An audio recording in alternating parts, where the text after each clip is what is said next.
Natigil pasada ang mga jeep sa Maynila kanina bilang pagtuligsa raw sa walang patumanggang pangungutong ng ilang traffic enforcer. Pero tugon ni Vice Mayor Isko Moreno, mahigpit nilang pinatutupad ang one-strike policy. Katunayan, ilang traffic enforcers na raw ang sinibak nila dahil sa pangungutong. Live mula sa Maynila, may report si Chino Gaston. Chino? Joseph, saksi nga tayo kaninang alas 6 ng hapon sa napakahirap na pagsakay ng mga commuters dito sa lugar ng Quiapo at maging dyan sa tapat ng Manila City Hall. Hindi lamang dahil rush hour yung mga panahon na yon, kundi marami rin daw mga jeep na nakilahok dito sa tigil pasada na ipinatupad ng grupong FEJUDAP bilang pagprotesta sa kanila yung mga tiwaling enforcers o traffic enforcers sa lungsod ng Manila. Umagang-umaga ng Lunes, perwisyo ang sumalubong sa maraming commuter sa lungsod ng Maynila. Halos wala kasing jeep na bumiyahe ngayong araw, kaya naman marami sa kanila ang napilitang maglakad o kaya na may sumakay na lang ng mga tricycle at pedicab. Pinaran na kami doon hindi raw pwedeng magtuloy dito. Naglakad lang kami. Mahirap nga pagod na nga kami. Sabi namin, lalakarin na lang namin dahil sayang din ng pera. Hindi naman namin pinupulot ang pera. Nagtigil pasada kasi ang grupong Federation of Jeepney Operators and Drivers o FEJUDAP na may halos 8,000 miyembro. Inirereklamo nila ang walang habas umanong pangungutong ng mga traffic enforcer. Sa Moriones Plaza nila piniling magkilos protesta. Pasensya na po sa salita. Salbahe, walang hiya po ang iba ninyong mga enforcer. Hindi lang sa MTPB, pati sa traffic, pati doon sa ibang binibigyan nyo po ng karapatan na kami ay tikitan. Napakasalbahe po, sir. Hindi na raw bagong reklamong ito ng grupo. Sa katunayan, nagsumite na raw sila sa City Hall ng 25 pangalan ng pulis na di umano'y umaabuso.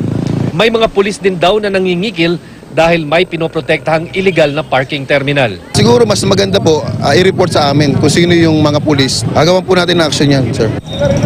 Ayon kay Manila Vice Mayor Isko Moreno, mahigpit ang bili nila tungkol sa mga kotong traffic enforcers. Mabigat po ang bili ni Pangulong Mayor Erap ipatupad ng maigi ang batas traffic.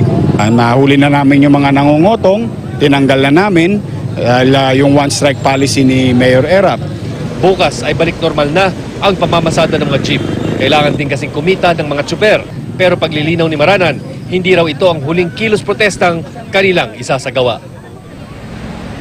Alam mo Joseph, hindi ka na kailangang lumayo pa para makita itong mga tinatawag na illegal terminals, para makita yung sinasabing kawalan ng disiplina, hindi lamang dito sa lungsod ng Maynila, kundi maging sa buong Metro Manila. At ayon na rin dito sa mga nakaraang panayam natin, dito sa mga opisyal ng gobyerno na may kinalaman sa pagtataguyod ng kaayusan sa ating mga lansangan, ay hindi talaga magiging madali kapag nagpatupad ka ng mahigpit na traffic discipline sa isang lugar dahil ang pinag-uusapan nga dito ang pagbuwag ng dekada ng kalakaran, di lamang ng mga pampublikong sasakyan, kundi maging private vehicles at maging mga commuters. Joseph. Sino sabi nitong si Vice Mayor Moreno na may napahuli na sila at may napasibak na mga pulis? So ibig sabihin ba niyan yung mga illegal na terminal na pinoprotektahan ng mga ito ay mawawala na rin? Joseph, mismong si Vice Mayor Moreno rin ang nagsabi na hanggang sa mga sandaling ito ay nandyan pa rin yung mga illegal terminal, particular dyan sa Tayuman area, kung saan sa gitna daw talaga nakaparada at naghihintay ng mga pasahero itong mga jeep na ito. At pwede na rin natin isipin, although wala tayong ebidensya at this point, pero si Vice Mayor na rin mismo nagsasabi na kapag merong mga ganitong kalakaran, ay meron tsak na nakikinabang at may binibigyan. Kaya kung pwede rin natin isipin na yung inaangal nitong mga ating mga jeepney drivers ay nagbibigay sila ng pera para dito makapanatili dito sa mga nagpapatakbo ng mga illegal terminals. Pero sa ibang bahagi naman ng lungsod ay pag naka-enkwentro naman sila ng ibang terminal doon o ibang mga traffic enforcers na hindi naman kabilang dito sa mga sinasabing mga tiwaling enforcers na nagpapatakbo nitong mga illegal terminals, ay tsak na naman na mahuhututan sila or makukunan ng pera. At kung pagbabatayan natin yung sabi ni Zenny Maranan na mula 300 hanggang 500 pesos lamang itong kinikita ng karaniwang jeepney driver, ay parang yung sustainability o yung kanilang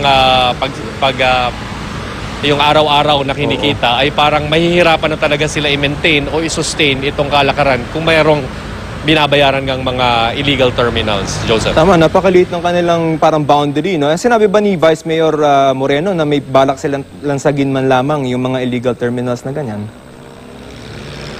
Joseph, yung pagkakaintindi natin, it's a work in progress. At tuloy-tuloy daw at bukas ang kanilang tanggapan para kumuha nitong mga reklamo at in-encourage nga nila kanina dito yung mga grupo na nagpoprotesta na puntahan nila yung tayuman at yung mga sinasabing illegal terminal para ituro ng gusto kung sino talaga yung nagpapatakbo nito at makita kung sino ang mga tiwaling enforcers kung meron man at maging yung mga sinasabing miyembro ng Philippine National Police na sangkot nga sa illegal na gawain ito. Okay, last na lang. Para doon sa mga taga Maynila na katrabaho dyan, bukas wala namang ganyang mga protest rally in FEDJADAP? Nangako si Zenny Marana na matitigil na daw ngayong gabi itong ipinatupad nilang tigil pasada para pagbigyan na rin itong hiling ng mga commuters at maging dun sa pagkilala na rin na kailangan ng kumita nitong kanilang mga miyembro. Pero ayon nga kay Maranan ay hindi ito ang huling tigil pasada na kanilang ipatutupad kapag hindi pa rin natigil yung problema tungkol dito sa mga tiwaling traffic enforcers. Okay, maraming salamat, Chino Gaston.